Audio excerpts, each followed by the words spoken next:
Shabbat Shalom, all esteem belong to the Most High Yahuwah. We back again. We are back again for the truth-telling session to extend the realities that debunk the lies. All esteem, all honor. May Yahuwah alone be lifted in this truth-telling session. We are definitely going to expose some lies because tribulation is happening like never before. Record-breaking in the history of time.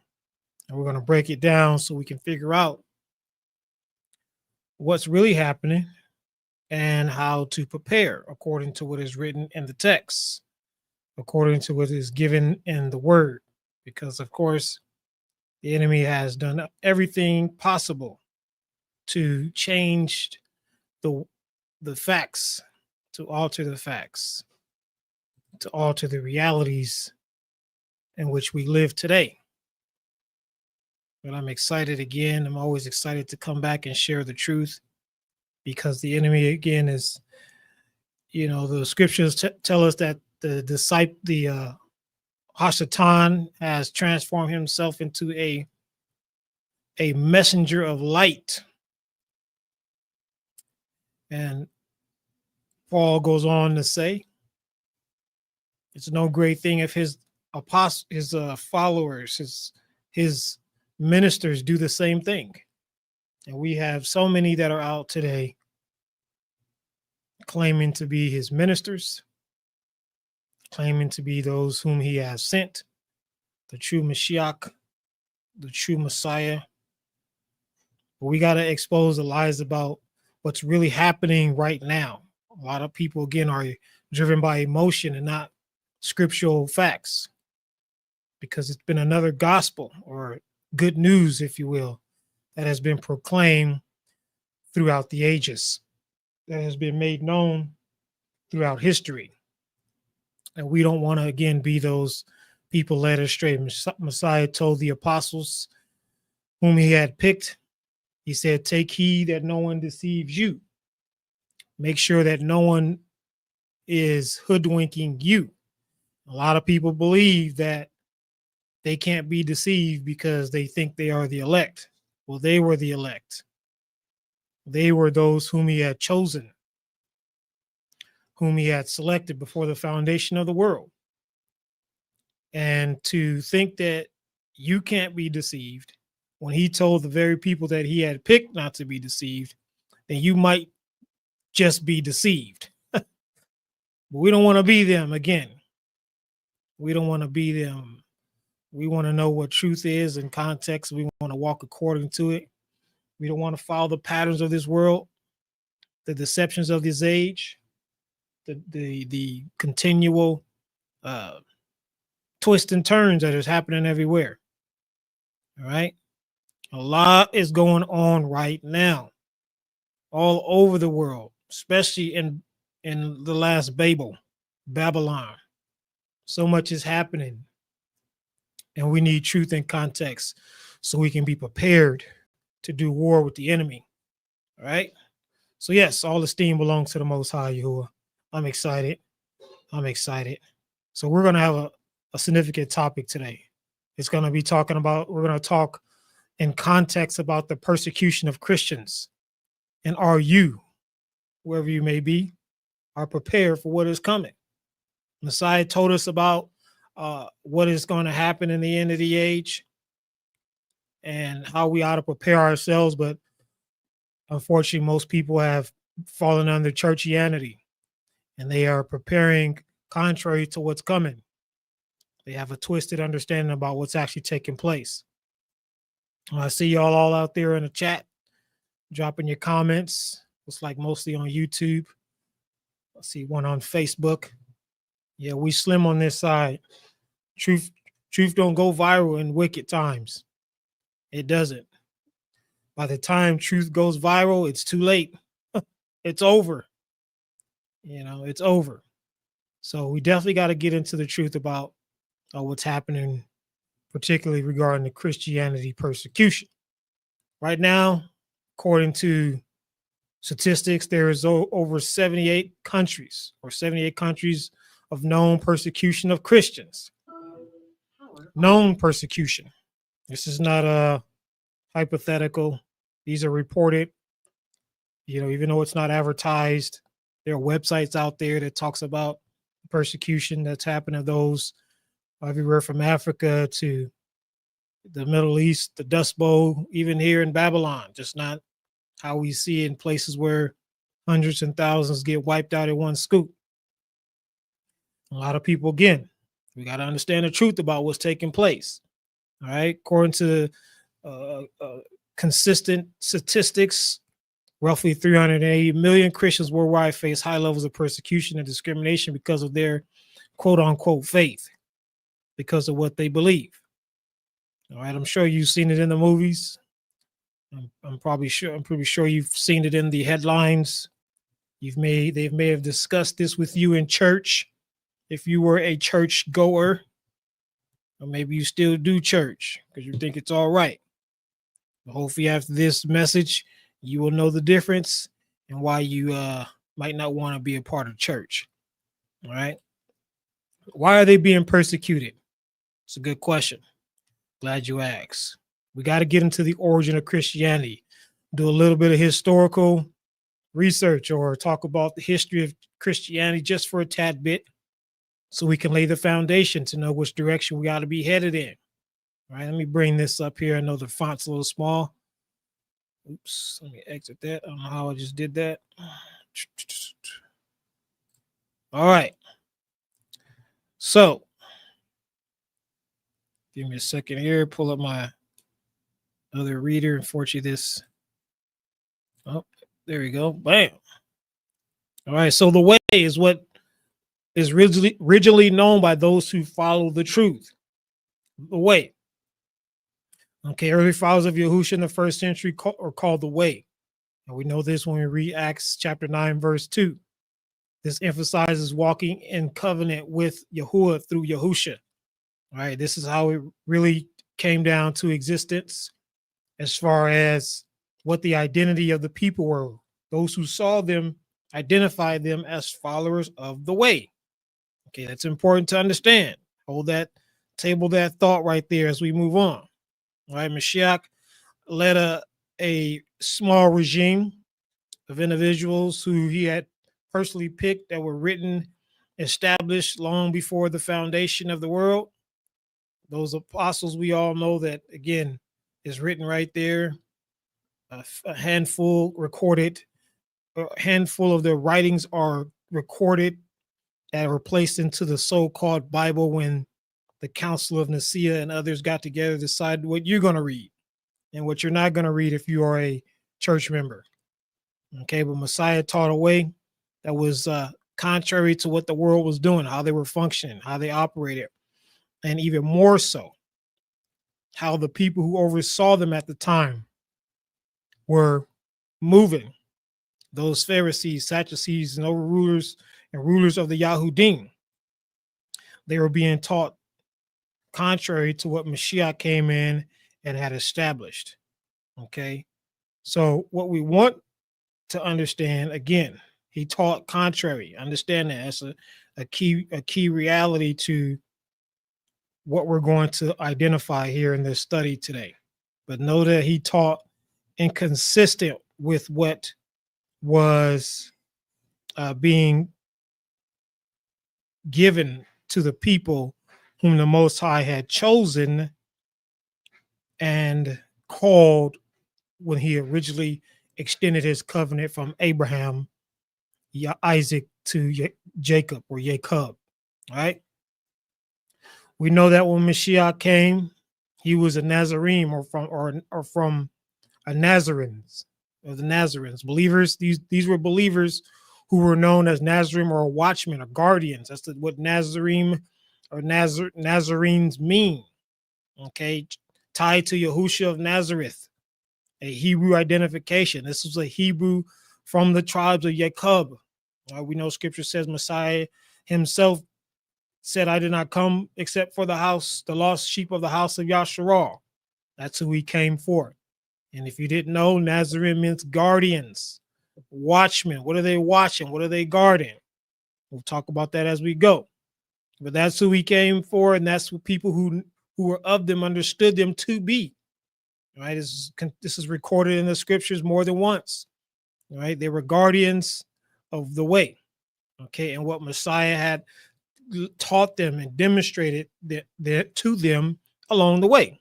Okay, as they went on, the title they received, and of course, this is English. So in those days, it was Paleo Hebrew. So these weren't the correct spelling of it, but they were identified as disciples of the Messiah, Mashiach.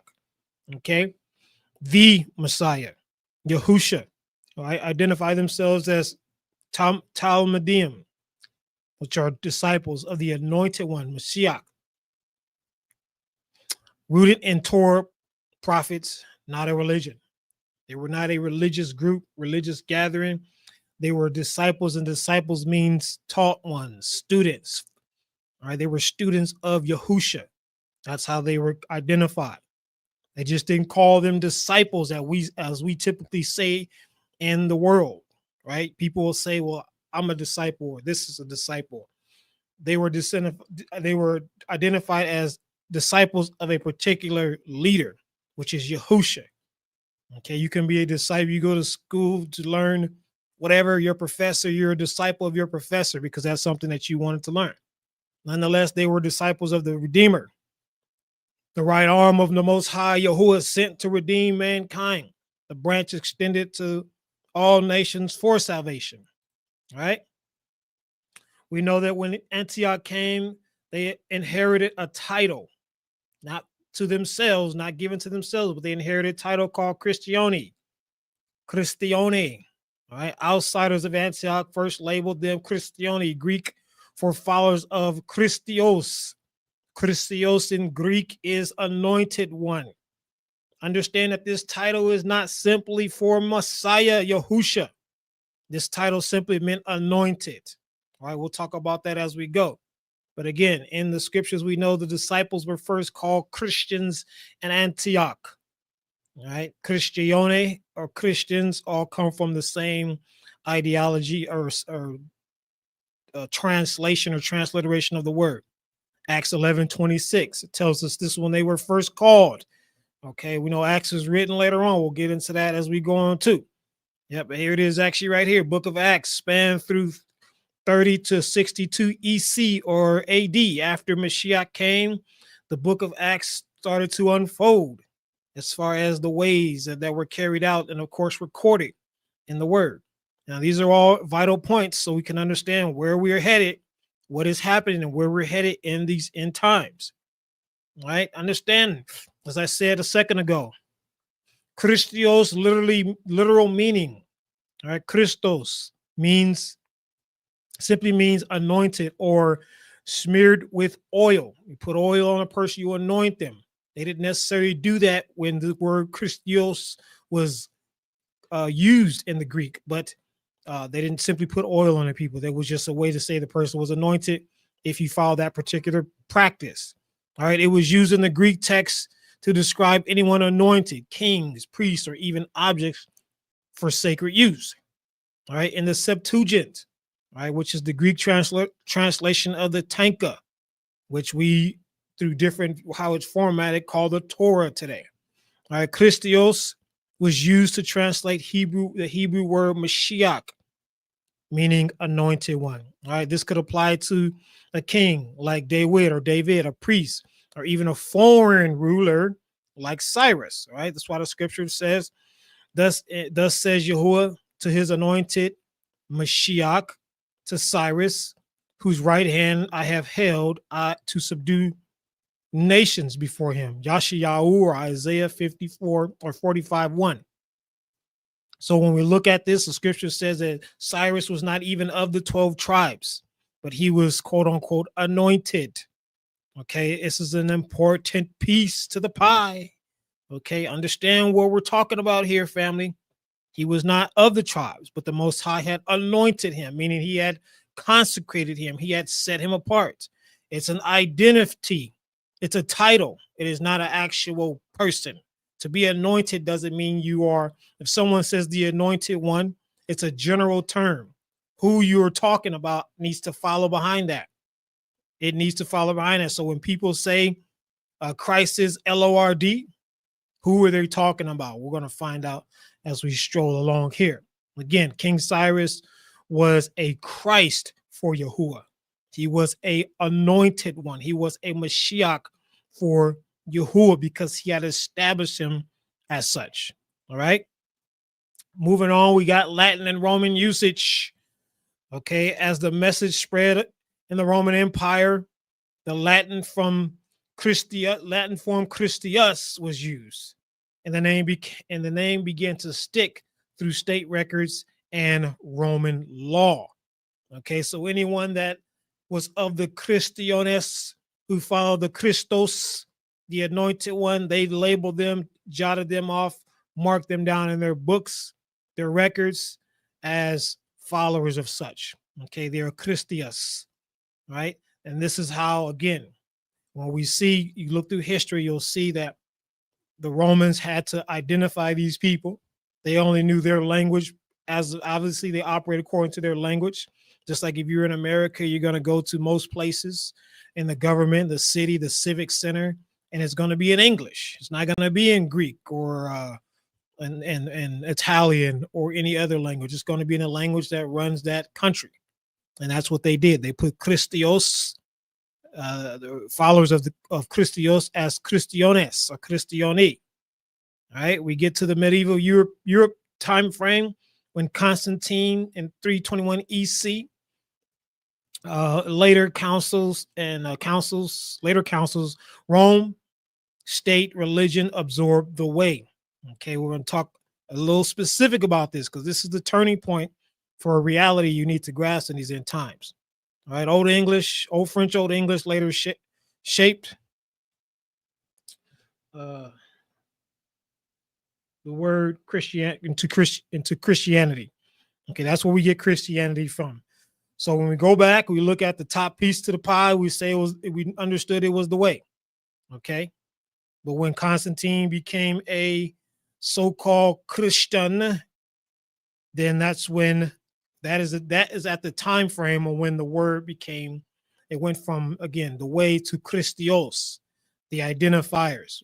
But understand, the people who called them Christians were not following the true Mashiach. Okay, they just didn't know how. They knew nothing other than to look at how they behaved, how they move, how they carry themselves, and they label them such according to their dialect, according to their tone. All right. So let's see here. Give me a second and pull this thing up. All right. So I can bring this back down. All right. So in 313 EC, we got the Edict Milan. All right. Legalized Christianity in the Roman Empire, ending state persecution. They did away per se with state persecution. They made Christians the part of the state, and how they operated, they recognized their so-called religion. Okay, state support. Constantine funded church buildings, granted privilege to clergy, and returned confiscated property, gave them their stuff back. Okay, then came along the Council of Nicaea in 325 EC, called by Constantine to resolve disputes, produced the Nicene Creed. All right, then we have fusion with Christianity, with the empire. Christianity became linked to the imperial power, gaining wealth, status, and political influence. This is where you get rich preachers today. You know, those top millionaires, TD Fakes, Joe Osters, and stuff like that. Yeah, because they got mixed in, they blended in, and they received the opportunity to become wealthy among the state. Okay, shift in practice. Pagan customs, titles, and festivals began to merge with Christian. And I emphasize Christian. Okay, worship under imperial oversight. And then we have foundation of the church state. This is where the church state came into existence. Set the stage for Christianity becoming the official religion of empire under Theodosius, 380 EC. Okay, This is when the church state reality came into existence. If you don't know what church state is, it simply means the state runs the church. The church operates under the state. So when you hear someone say their organization is a nonprofit institution, church institution, that means the state controls the church. Okay. And now, briefly, Catholic identity. Okay. By the late 4th century, under Emperor Theodosius the First, Christianity was declared the official religion of Rome. Okay. Again, this is 380 EC Edict of Thessalonica. From then on, the term Catholic, which means universal, okay, means everybody's involved. All right, described as Roman-backed church, described the Roman-backed church as the dominant unified religion. That's where Catholicism actually came from. All right, the terminology again means universal, means you can come up in here because we're going to dominate and everyone's going to follow that. All right, so let's do a quick recap. Yahusha, the followers of Yahusha were known by their own or called by those who knew them, the way, Nazarene, or disciples. That's what they were known by. Okay, those by whom they did not know or were not of them called them Christioni, or Christian, as we call it today. Okay, they did not know who they were. So by the time the KJV Bible was written, put together, Christians had become the official title given by Gentiles, not chosen Hebrews. Okay, this came from the Gentile nations, Rome, Europe, and now today, America. All right. And we talked last week about how the name of JC was concocted and passed down into where people say it's transliterated back to these other YAH or YES, whatever names. Okay. They were as they moved along with transitioning the title Christianity from Christios or Christioni down to Christian, they also changed the name to better fit the language in which it applied. Okay, so we cleared last week. If you ain't already, look at last week's study. There is no such thing as changing the name of the true Messiah, the true anointed one. Okay, so as I said, Yahuwah is Yahusha. Okay, doesn't change. If it changed, then a malak, a messenger or prophet would have been made known that, and we would have at least one prophecy to tell us he was going to change his name by way of translation, transliteration, or any other form, but nothing exists on that. Again, we're talking about deception, drawing people into the ideology of this name change. All right, Roman conflicts. We're not going to go all over these, but understand something. When Rome was established, they've had many conflicts within and from without, outside of the empire.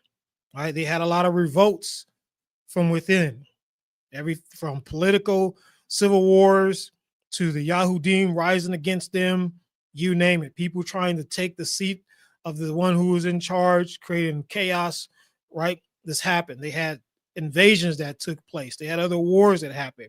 It was a constant state of no peace, no safety, just war and chaos that happened all throughout the existence of Rome during those times. Okay, what do you think the so-called Christians of Rome were doing during the times of revolts and war? What do you think they were doing during those times? All right, I'll let you think about that for a second.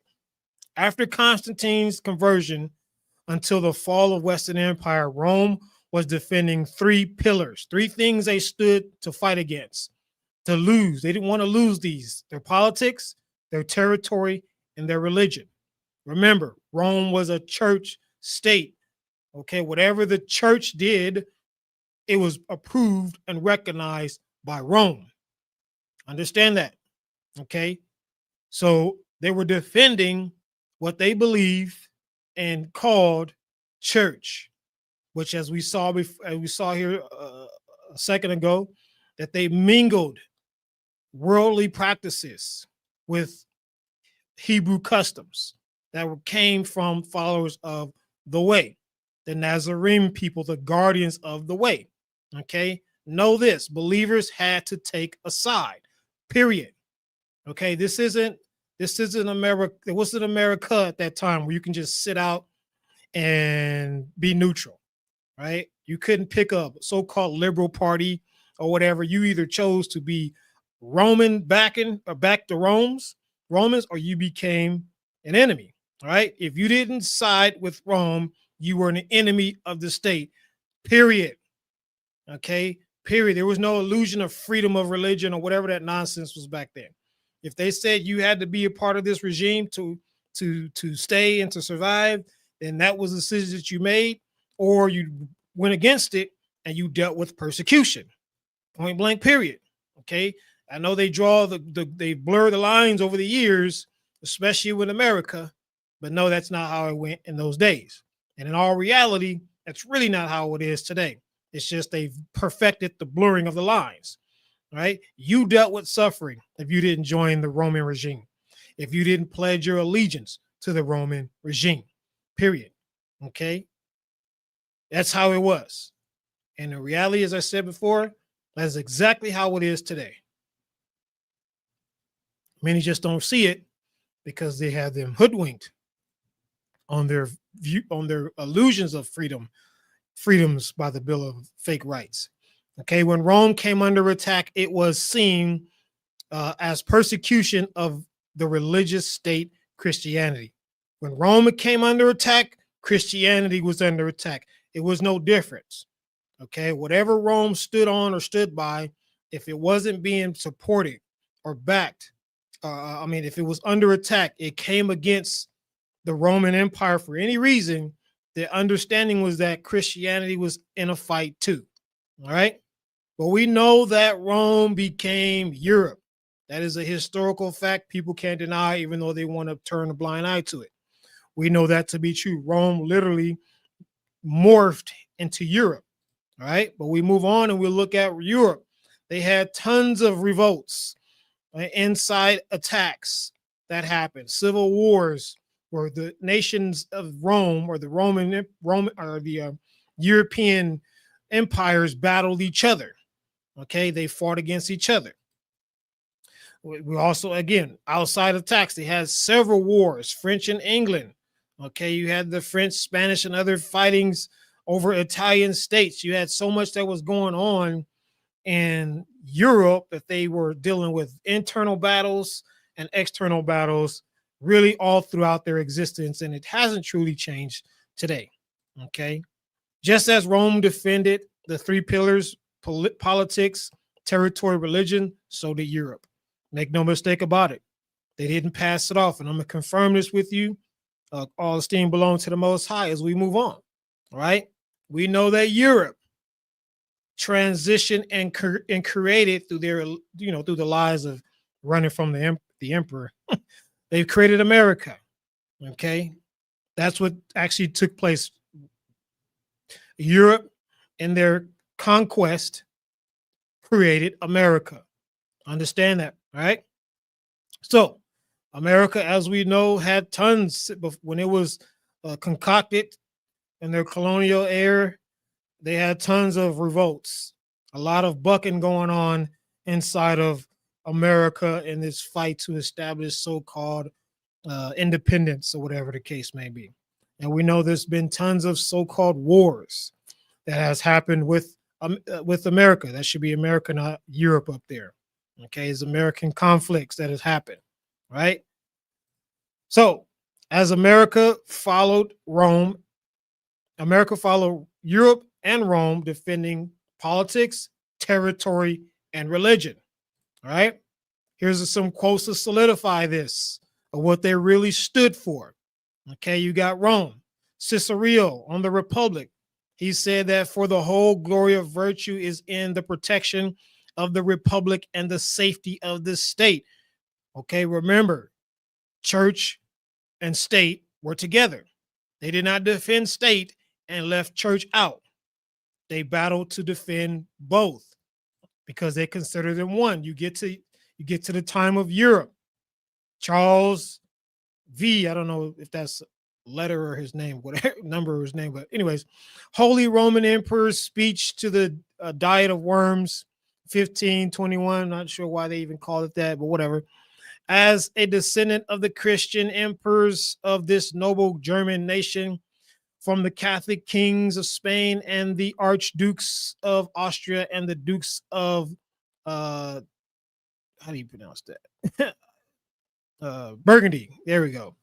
All of them were faithful to the death in defending the faith and honor of the empire. They put two together. Listen, they defend the faith, they defend the empire, and what? The welfare of their kingdoms. Said, I will follow their example, maintaining what? Religion, maintain the empire and the hereditary and my hereditary dominions. So they were standing and fighting for faith. They were standing and fighting for the empire. They considered them one. All right. America, we get to John Adams. All right. And he said in the letter to the Massachusetts Militia, our Constitution was made only for a moral and what? Religious people to it is wholly inadequate to governments of any other. Okay, so they wanted to defend their religion, okay, and their moral, and they did this under their so-called Constitution. That's what they were defending, and America still defends that to this day. So when we look back over the history of the nations, we know that politics, land, and religion is what they merge into what they call empire. And they defended this to the death, as we just read. They were not concerned, for the most part, about losing their life more than they were concerned about losing the empire, because they wanted the empire to go on for many generations for their children. Understand, family. There is no prophecy in the entirety of the word that warned of Christians being persecuted. You cannot find it nowhere in the scriptures, period. Did you catch that? There isn't a prophecy in all the word that warns that Christians will be persecuted. So what is really taking place? Let's look at it. And Yahusha went out and departed from the temple, and the disciples came to him to show him the buildings of the temple. And Yahusha said to them, do you see all these things? Truly I say to you, there will not be left here one stone upon another that will not be thrown down. And as he sat on the Mount of Olives, they went from the temple to the Mount of Olives. The disciples came to him privately, saying, tell us, when will these things be? And what will be the sign of your coming and the end of this evil, wicked age? And Yahusha answered and said unto them, take heed that no one deceives you. For you out there who think you can't be deceived because you call yourself the elect, for many will come in my name, saying, I am the anointed. Listen, and will deceive many. I am the anointed. I am the what? Christos. I am the Mashiach. I am the one who they've put oil on and said, go out in his name. All right. He said, many of these people will appear and will deceive many people. We are living in that time, family. He goes on to say, and you will hear of wars and rumors of wars. See that you are not troubled. For all these things must come to pass, but the end is not yet. For nation will rise against nation and kingdom against kingdom, and there will be famines and pestilence and earthquakes in various places. All these are the beginning of sorrows. Okay, Matthew chapter 24, verse 1 through 8. At the beginning, where it's highlighted in yellow, what did he say? He said, and you will hear of wars and rumors of wars. What are we hearing today, family? What are we hearing all over the place? What did they just do in the White House or the Pentagon, I want to say? Secretary of quote unquote war.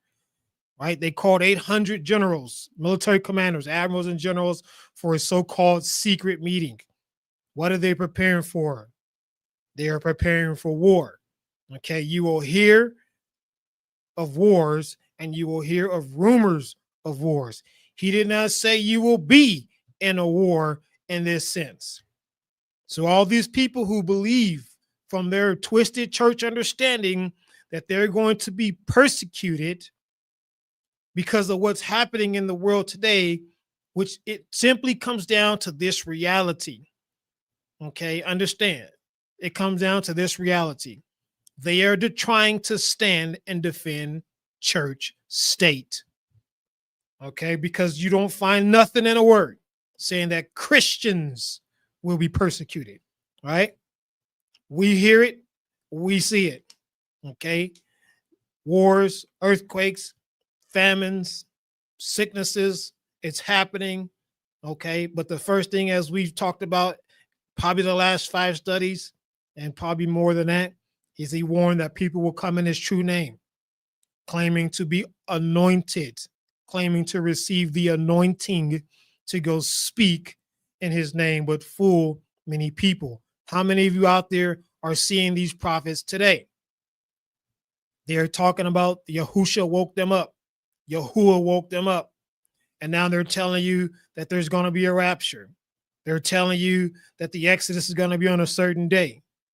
They're telling you that you need to go ahead and buy up some land and prepare yourself as a homesteader for tribulation.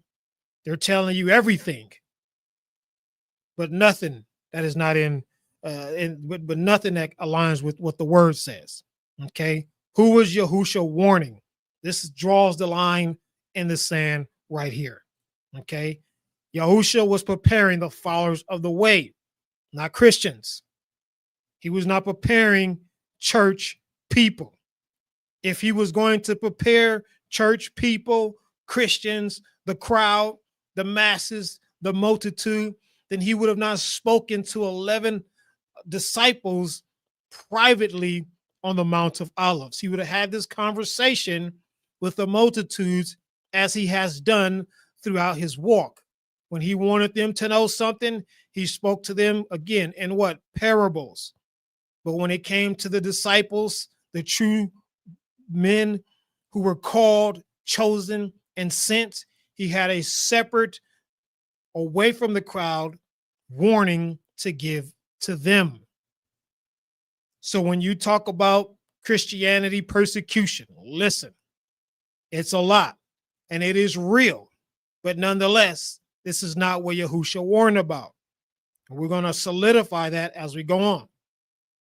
Messiah says, then you will be delivered up to be afflicted and will be and will kill you. And you will be hated by all nations for his name's sake. We definitely gonna break that down. It says, and then many will be offended and they will betray one another and will hate one another, and many false prophets will arise and will deceive many, and because lawlessness will abound, the love of many will grow cold, but he who endures to the end will be saved. The end of what? Lawlessness, false prophets, okay? Persecution of the Kodeshim, the true chosen people who walk according to the way. Who are these people? We're going to define that here in the word in a minute by the word, okay? And he gives a very powerful, and he sums up this tribulation phase, but he gives a very powerful understanding that goes over the heads of many people. He said, and this good news of the reign will be proclaimed, preached in all the world as a witness to all nations, and then the end will come. Matthew or Matthew 24:9-14. He said, this good news for a reason, because there's another good news out there that really ain't so good. And it's the good news that Christians have been following for a long time.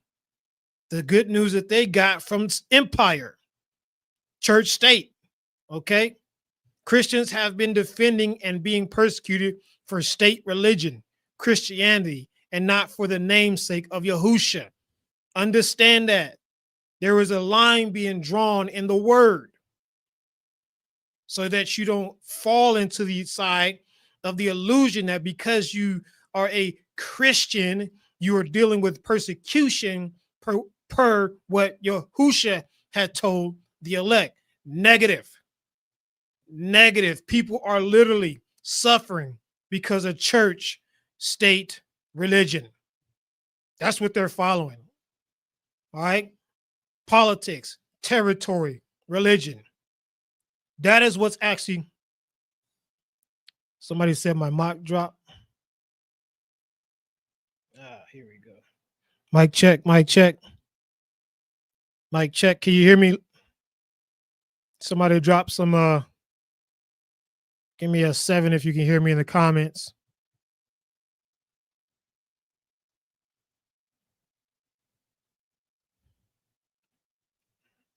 Yeah, you know, so I know it looks like I'm coming back on the sound. They get mad. The devil getting mad because this truth is going out. Y'all know what time it is. Y'all, this is what they don't want you to hear. Come on. September 10th, what happened? A few days later, the whole world rallying behind some man they didn't even know. So they don't want you ready for this truth right here. They don't want you ready with this truth. They want you to still be a church state defender. Okay, but nonetheless, as I said, they were all about defending church state, was all about defending the political ideologies, the land in which they have, and of course, the religion that they mingle together.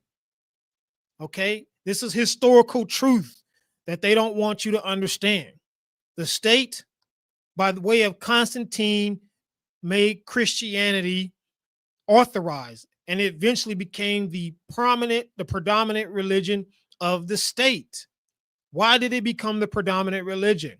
Because it's a power in the words of the Most High that was drawing people by way of the true disciples. So in order to destroy it, they had to bring it in. You can't defeat the word of the Most High. You can't defeat his people. Go back to Exodus. What did he say? What did they tell us in Exodus? The Pharaoh that was oppressive, could not stand the tribes of Jacob. So what did he do? He oppressed them because he was afraid that they would rise up in number, partner with their enemies, and the Egyptians will be in chains. So no different than what happened, because the people are literally not tucking tail, despite having to fight lions and bears in the Colosseums, being hung, being sawed in the tooth. They realized they were never going to be able to stop these people. So what did they get them to do? Stop themselves. And they did that by allowing them to come into so-called state-accepted religion. You understand what I'm saying, family? All right. Nonetheless, Yahusha had warned the Kodeshim, the consecrated ones, the 11, that he had commissioned and sent unto the nations. He did not warn everybody else. Okay. Why would that change today? Everybody named Mama believe, so-called Christian is what I'm saying, that they are going to somehow endure persecution because of their faith. Messiah never said you will endure persecution because of your faith. He did not say you will endure persecution because of his name. He did not say you will endure persecution because of the practices in which you follow that are okay and approved by the state. He said that you will endure persecution for the sake of his name. Important piece, family. Here is the proof. Here is today's proof. Here is the proof of this very day. All right. This is what Thomas Jefferson said when it comes to your so-called rights in America. He said, we hold these truths to be self-evident that all men are created equal. Where is that in the scriptures? Anyways, that they are endowed by their creator. So whatever creator you believe you have gave you something. He said with certain unalienable rights, meaning you could have these rights no matter what. And among these are life, liberty, and the pursuit of happiness. The pursuit of happiness. This that to secure these rights, governments are instituted among men, deriving their just powers from the consent of the governed, that whenever a form of government becomes destructive to these ends, meaning when they start going against your so-called freedoms, inalienable rights, it is the right of the people to alter or to abolish it and to institute a new government, laying its foundation on such principles and organizing its powers in such form as to them shall seem most likely to affect their safety and happiness. So basically what he was saying was, you, whoever your creator is, gave you the right, gave you certain inalienable rights, okay? And of those rights was life, liberty, and the pursuit of happiness, meaning you should live and that you should be free and that you should be happy. You should pursue happiness. Notice how they said pursue happiness, meaning you may never get there, but at least we're going to let you go after it. They probably, when he wrote this, he probably was thinking about all them slaves in his office that was in chains. Anyway, to secure the rights. And said basically, if a government decides they want to go against your so-called unalienable rights, that you have the right to dismantle the government and start afresh. And you do that according to what you believe will make you happy and safe. Okay. The problem is, listen, they wrote this ideology for the people. They didn't ask the people what they thought. And they darn sure didn't go to the Torah, to the law, even to the scriptures to solidify this nonsense. Okay. And they said, if you have a government that goes against that, then you can dismantle them or alter them. And then you could come up with what you need for your safety and happiness. But they're not going to let you do that. Come on, let's be real. They're going to make you think you're doing it. They're going to make you have this illusion to feel like you're actually making it happen. That's how people feel when they go vote. They're like, man, if I can go vote, I can go get my happiness and peace from this next politician. But how much of that has failed horrifically in these last 3, 4, 5, 6, 7, 8, 9, 10 elections? Oh, man, right? Nonetheless, he was a founding father of Babylon, the last Babylon, last Babel, Mystery Babylon, a.k.a. America, all right? The world would not know Christianity if it weren't for colonization, period. That's how you know, listen, family, that is how you know the whole world lies under the sway of Hashatan. The whole world, except for those who are of Yahuwah, are serving the devil. Because if it wasn't for the people who came by way of conquest and crusades, they would not know Christianity that was established by the twisting of the ways of the Yahudim that was given unto them by the law, solidified by Mashiach. Okay, they created this ideology of church, state, and Christianity. And then they spread that nonsense when it's time for the European regime to rise, to give that to every nation you see now that is being persecuted, 78 countries, and I'm sure there's more out there that are being persecuted because they're following Rome state religion that they never would have known. They wouldn't have known anything about Sunday service. In fact, they would have known about a Bible because it was the Council of Nicaea and these people later on down the line who created the Bible.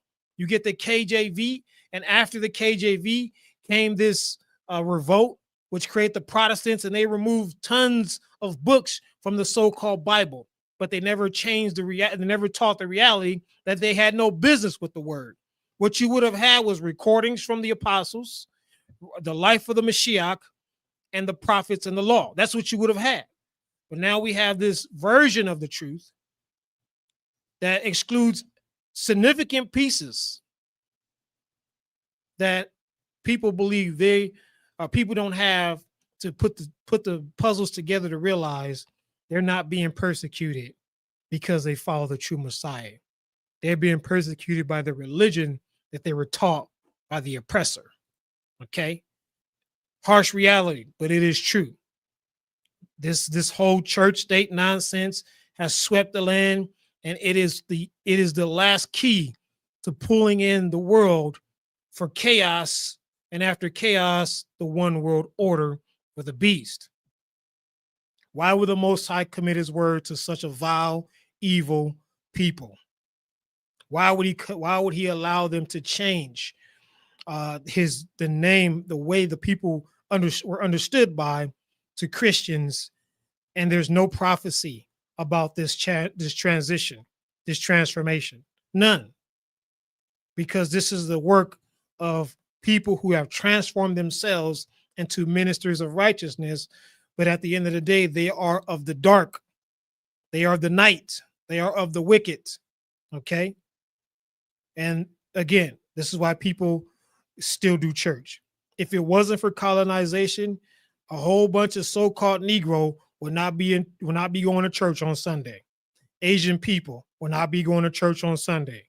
So-called whoever would not be attending Sunday service.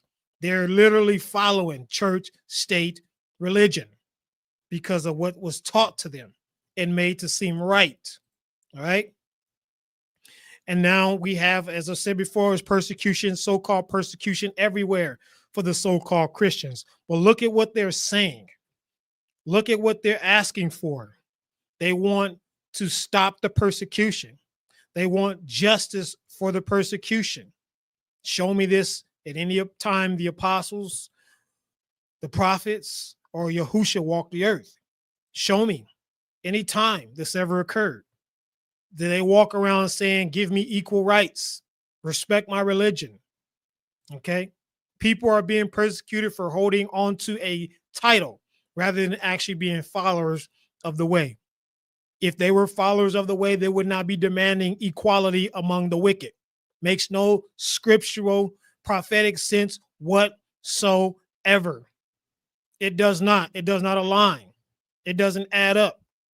The reason why they demand equality, they demand justice, they demand some type of peace without persecution, is because they warning what the Romans had passed down through Europe to America and all over the stinking world: Christianity, state religion. They feel like they need equality. All right. There were 50 things in a post that I did not so long ago, and we darn sure not going to cover all of them.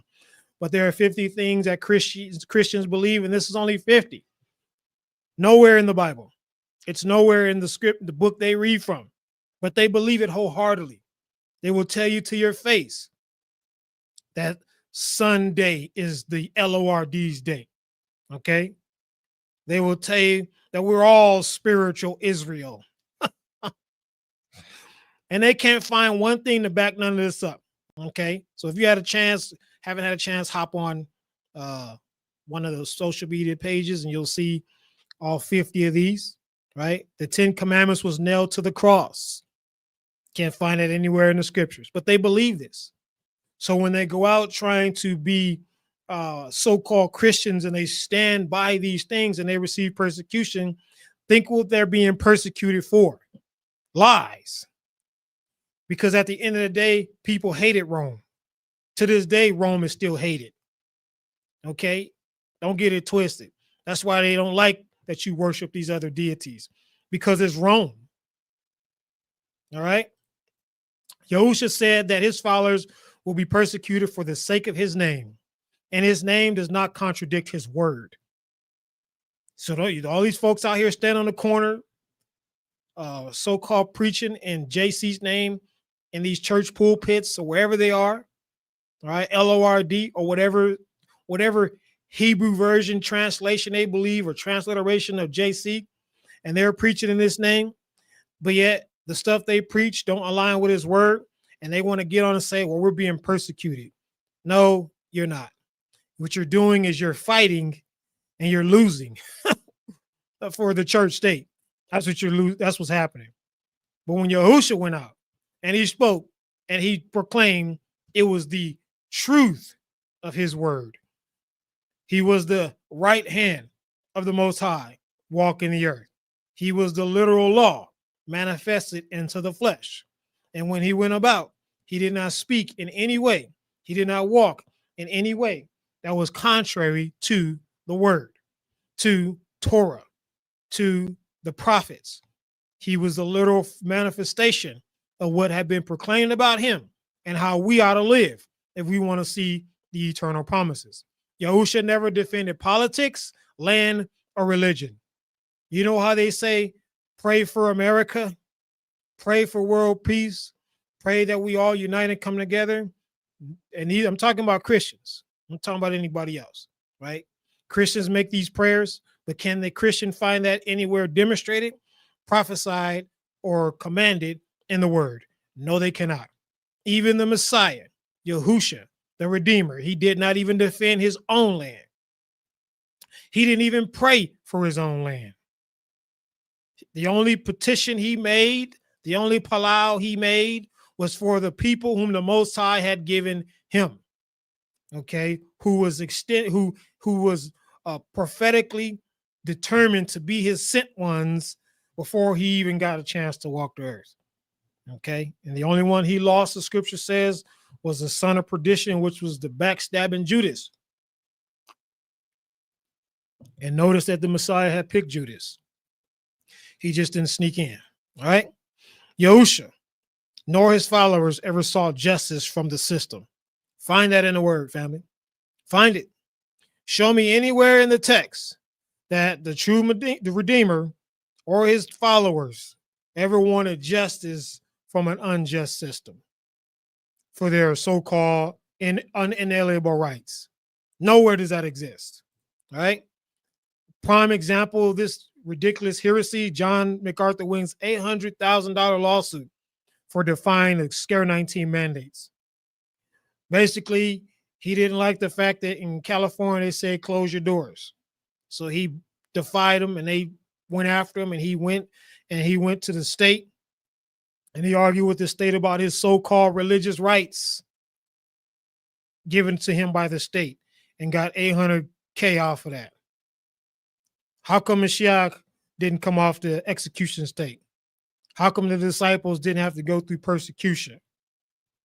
All that Paul did and said, he still got persecuted. But here it is, these so-called leaders of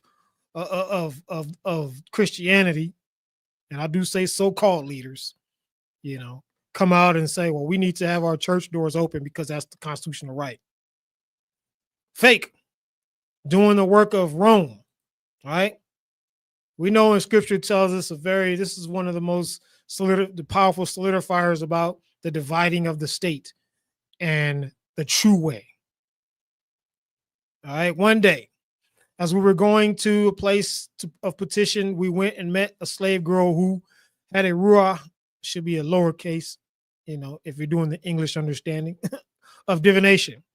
And she brought her owners much profit for fortune telling. Okay, so she was a fortune teller. She allowed Shaul, she followed Shaul and us, crying out, these men are servants of the Most High Allah, who proclaim to you the way of deliverance. This is what she said.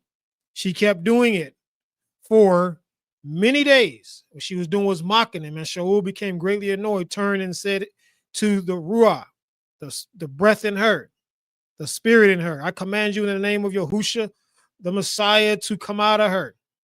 And it came out that very hour. Okay. But when her owners saw that their hope of profit was gone, they seized Shaul and Silas and dragged them into the marketplace before the rulers, bringing them before the magistrates. They said, these men being Yahudim, or tribe of Judah, are throwing our city into confusion, and they are teaching customs that are not lawful to us as Romans to accept or practice. The crowd joined in attacking them, and the magistrates tore their clothes off Shaul and Silas, and they ordered them to be beaten with rods. After giving them many blows, they threw them into prison and commanded the judge to keep them securely. And having received such a command, he put them into the inner prison and fastened their feet into stocks. Okay, this is Acts chapter 16, verse 16 through 24. So what we saw here is the apostle Paul got tired of his woman with the demonic fortune telling spirit in her, mocking them, talking about they're coming in the name of the true Redeemer, the Most High, Allah, the Mighty One. Okay, and he told her, I rebuke you.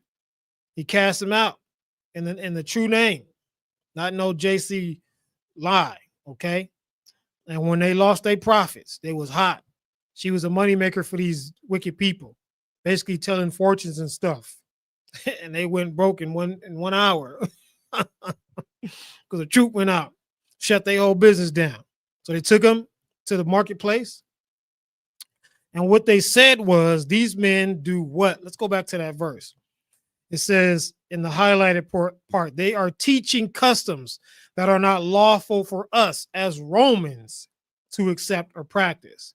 That means they were walking according to the way. They were not walking according to the mingled or mixed so-called Christianity customs that was acceptable by empire and what? The people. Okay, they were totally different. And this started a massive problem with the apostles. They actually received persecution, not because of the name, but because of the sake of the name. They were teaching the way. They were teaching the law that Romans could not accept or practice. Okay, and they got a whooping for it right there on the street. Right. So if church was the way, how did this man get $800,000? If Christianity was the way, and the state was violating their practices that were not accustomed to or accepted by church state, then how did this man get $800, $800,000? It was not the way.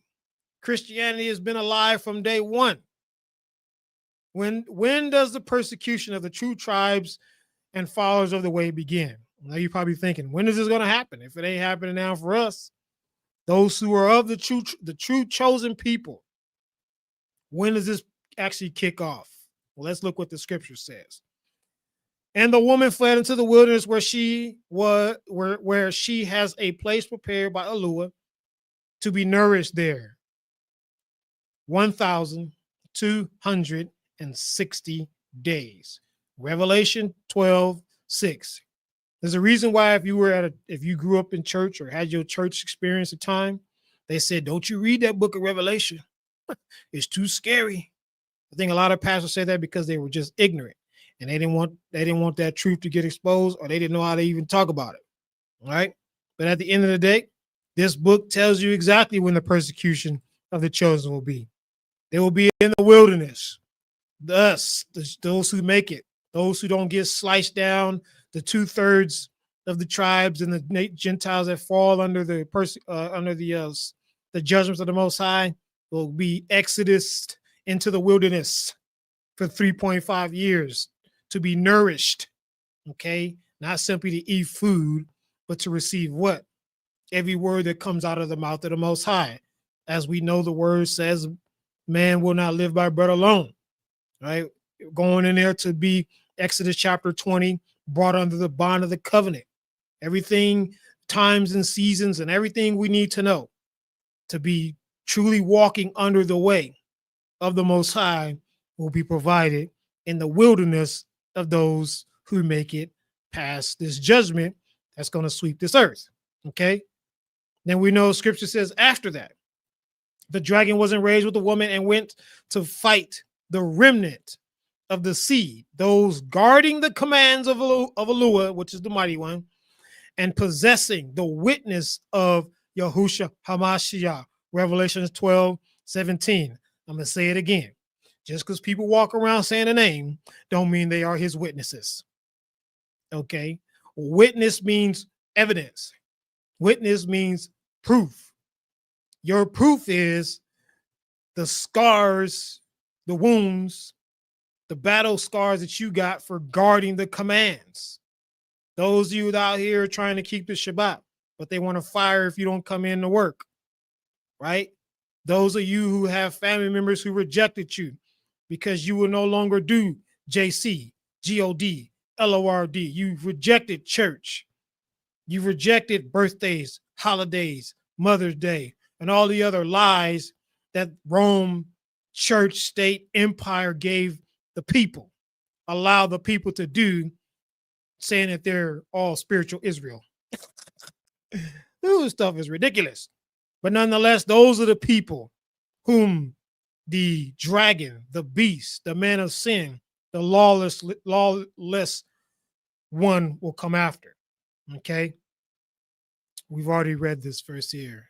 All right. That's 3.5 years in the wilderness. Understand the beast is not coming for those who guard church, religion, Christianity, free speech, etc. You will not find this nowhere in the word. You will not find this practice in the word from Genesis to Revelation in any of the apocryphal or apocalyptic texts. No one was persecuted for their political views who follow the true Mashiach, or whom Yahuwah the Almighty has sent among his people. They were not persecuted for their so-called unalienable rights. This is all deception. Many people, again, are falling under the sword all over the world because they're walking according to what the church taught them.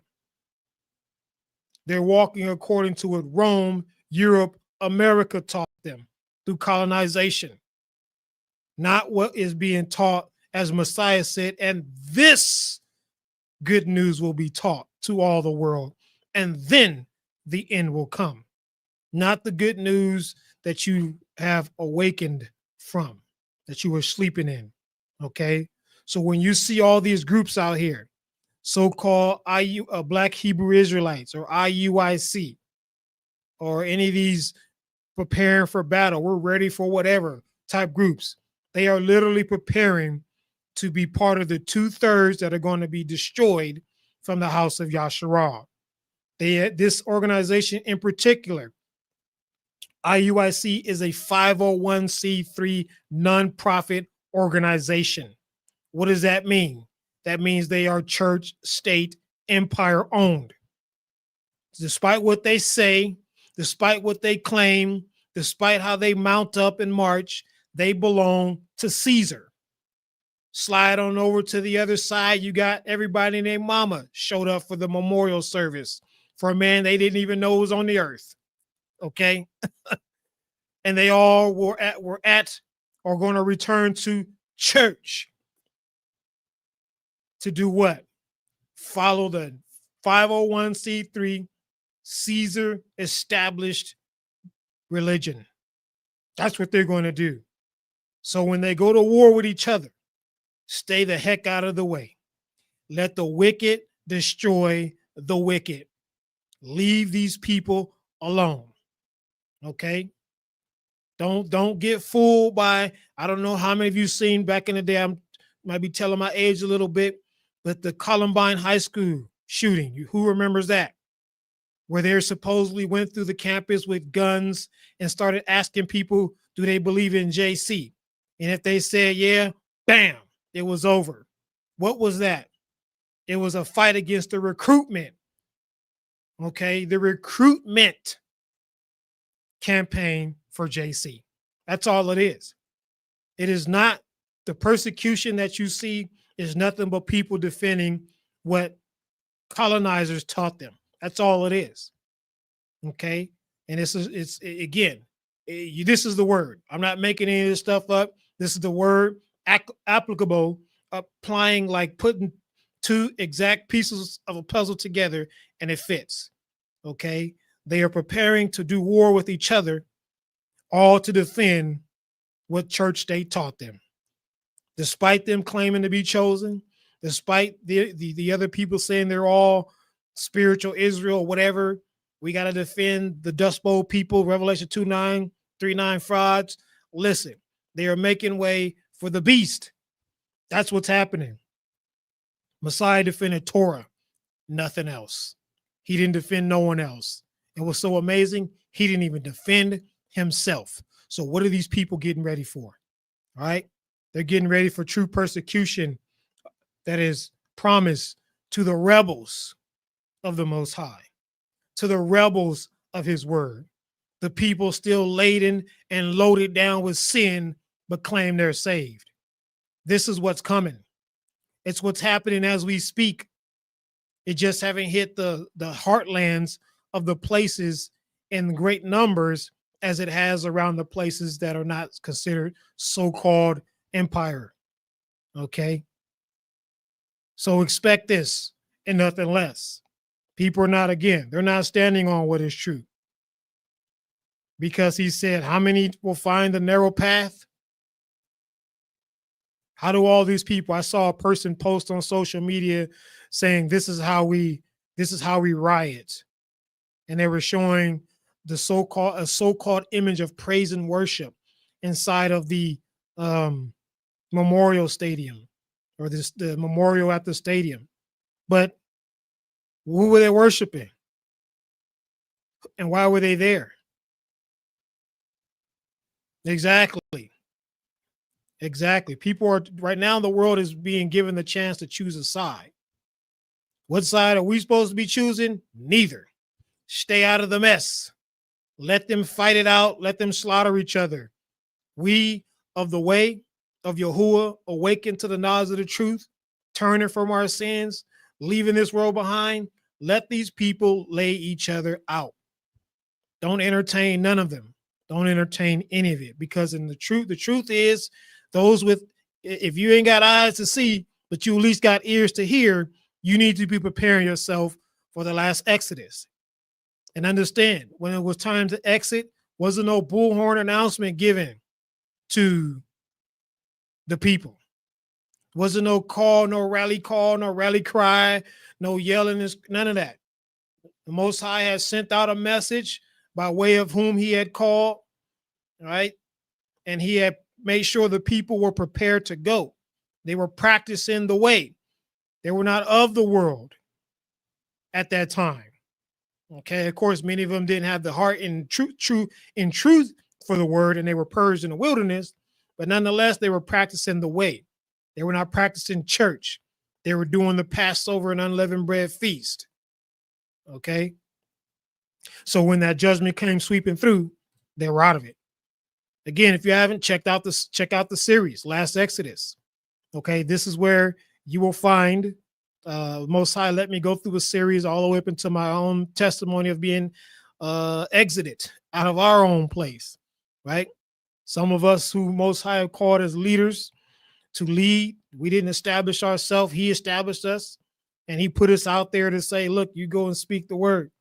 But know this, you who are his chosen initially, you're going to go through what he's trying to tell you to prepare people for first, to get you to be the witness for him, right? You can't just go, the Messiah, no one preached nothing that they didn't endure. That's one of the problems with churchianity. Everybody's out here speaking so-called truth, but they didn't even go through nothing. They won't even testify about what they overcame, because in reality, they are still in bondage, because Christianity don't set you free. Christianity doesn't open the door for you to receive freedom. What opens the door for you to receive freedom is truth. He said, you will know the truth, and the truth will set you free. Well, guess what? The truth was, there was no such thing as Christianity when Mashiach walked the earth. It came, like as we said before, by way of what? The words and understandings that was given through Rome Empire, their language, their dialect. Okay. They called him the anointed because that's what they knew somebody to be who had followers behind them. If it was another person, Joe Schmo, whatever, he would have been anointed if he had followers. They couldn't understand the way. They didn't know the law. Only those who came in under the true teaching of the breath of the Most High, through whom he had put the breath of truth on, was able to receive the understanding of truth. What we are witnessing today is super duper hoodwinking. We're witnessing the bamboozlement of all time on steroids. That's what we're seeing. People in mass numbers are getting ready to go fight each other to defend empire. They're not going to defend the law. The Most High told his people way back in the wilderness, guard my commands. He didn't say guard your land. He didn't say guard your nation. He didn't say guard anything else but your way. He didn't even say guard you. Why? Because he kept his people when they kept his word. It's when they forsook his word that they became a defeated people. So when someone say you need numbers, come on, brother, let's just get along so we can have numbers to fight the enemy. What they're saying is they serve the devil. They still are laden with sin, and they're afraid of judgment that's coming to them. That's what they're telling you. They're just not being upfront with it. They're scared. These people are terrified, whether they be so-called black chosen, Asian, whatever, so-called white, whatever you want to call them. They follow these other ways, and they're terrified because judgment. You look around the world and all you see is judgment, period. And they're afraid they're next. So they want to lock arms with each other, whether it's in 1/3 truth, 2/3 truth, they don't want the entirety of the truth. Because when the entirety of the truth goes out, it's made plain. What does that do? That puts you on the narrow path. And it is found by few. It is difficult. It is not easy. Okay? Those who are being persecuted don't get to have the benefit of so-called church state tax write-off. They don't have that. They have the Most High they have to lean on and trust in. All right? So if you don't know already, I hope, if you didn't know before, I hope you know now. When you hear about persecution of church Christianity, it has nothing to do with those of the way. It has nothing to do with those who guard Torah. Okay? They're not the people marching and protesting and rallying. They're not those people. Okay? They are set apart. They are consecrated people. They are Kadesh. They don't involve themselves in the ways of the world, the nations. They don't need to go out and tell people on the streets, in conferences and places that they're chosen, they're special, they're rising up to win whatever they claim they want to win. No, sir, no ma'am. Okay, so everything we saw happen on the 10th, leading up to where we are now, that was a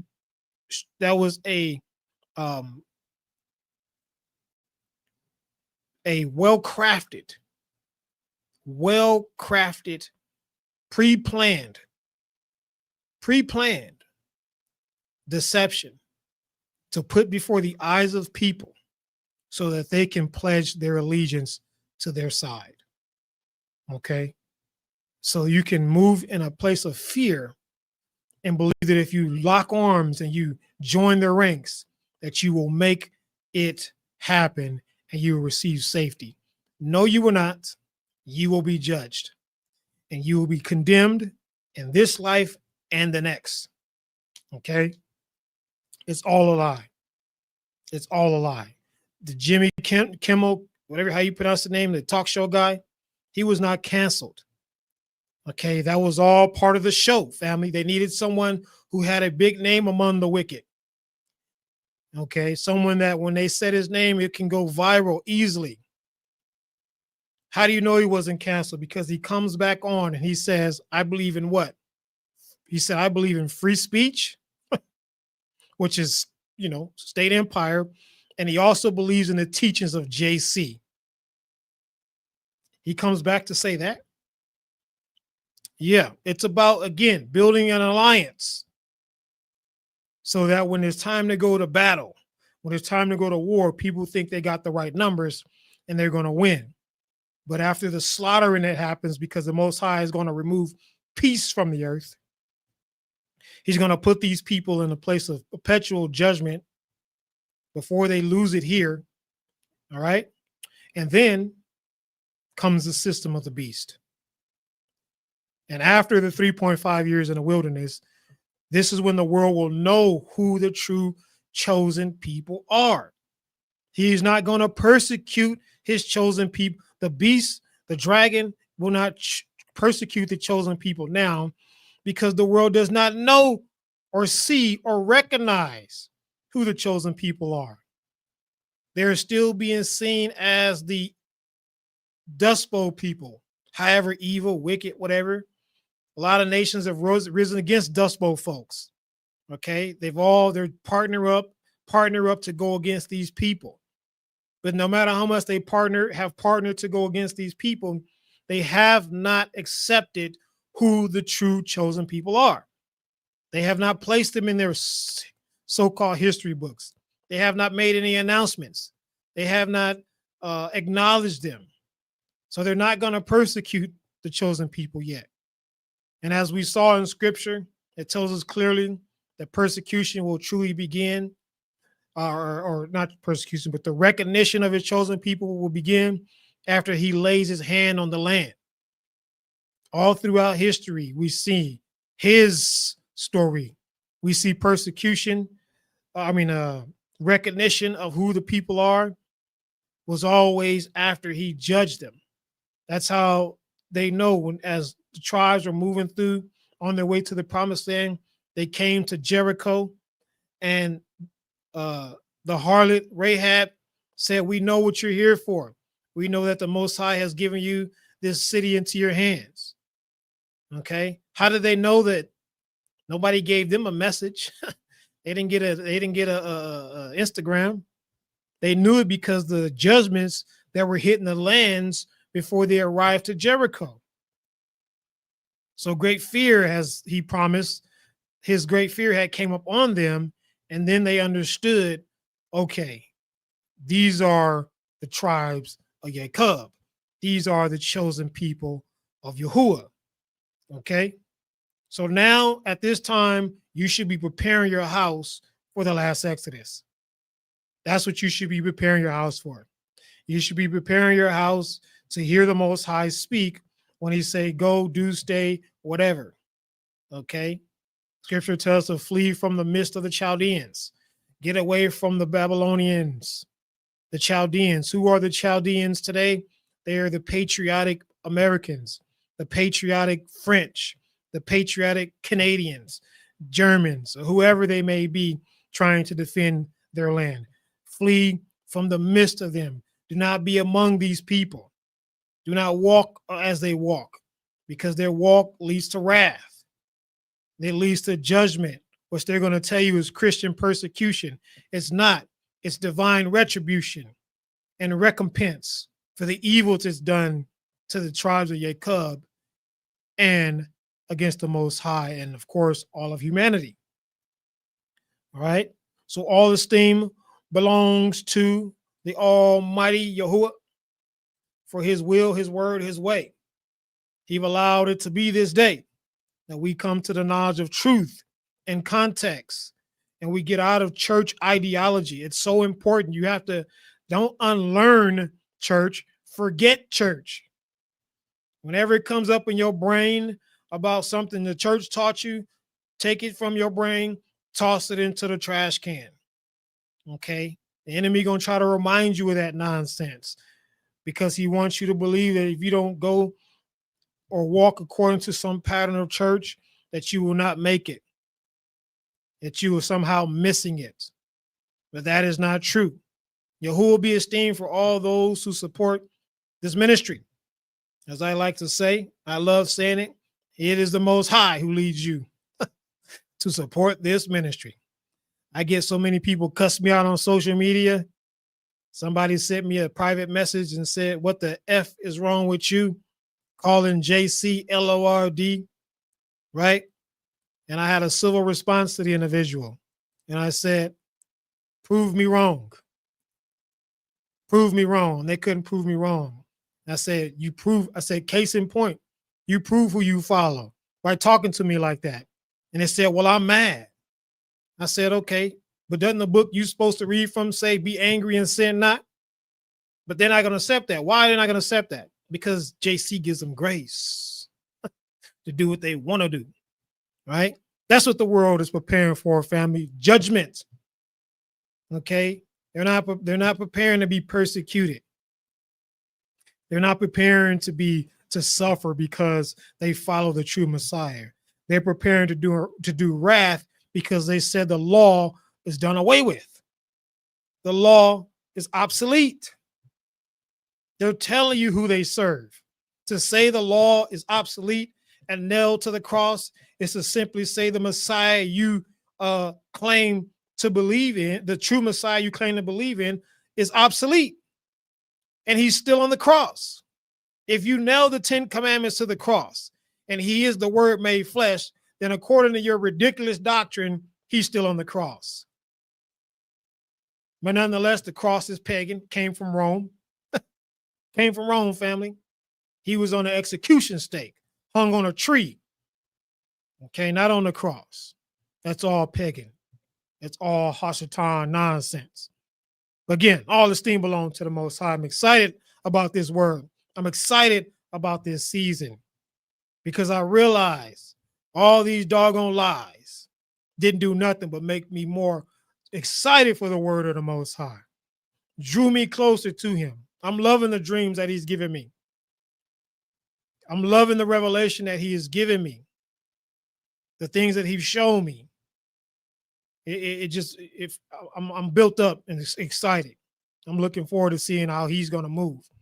What does the word say? His eyes go to and fro the earth, looking to see who he may show himself strong to.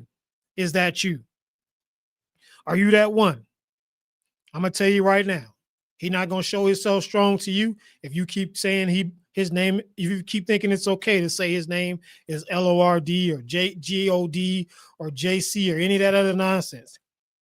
He's not going to make himself strong to you if you say his grace is sufficient and you don't need to obey him. He's not. He's going to leave you unto your own destruction. The destruction you have chosen for your own life. Okay? Don't follow the narrative of the world.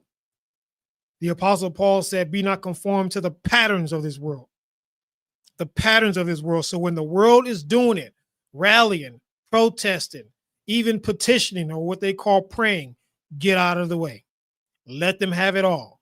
Let them do what they want to do. Okay, when all hell breaks loose and people start destroying each other, make sure you have yourself at home, away from these people. Let them destroy themselves. When the Most High tell you what to do, where to go, you can hear him clearly. All right? Hey, let's walk it out. Let's stay in the will of the Most High. Let's continue to follow the truth in context. Let's continue to stand against every single lie they've ever told you in church. It's all created by pagans. It's all created by demonic individuals. It's all created to lead you to the beast system. Okay? Persecution is for the judgment that's coming is persecution for the rebels, not for those who walk according to the truth. There is a final exodus. Read Ezekiel 20. That has to take place. And then once his people come to know who they are and the fullness of his way, then we will be known before the world. Okay, by way of judgments of the Most High, he said, with fiery wrath, with indignation and an outstretched arm, I will rule over you. I mean, he's going to slap a whole bunch of people down so that he can raise you up. All right? All esteem belongs to him. Remember, stay in his will, walk according to the truth, and always be less, which means to be blessed.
you.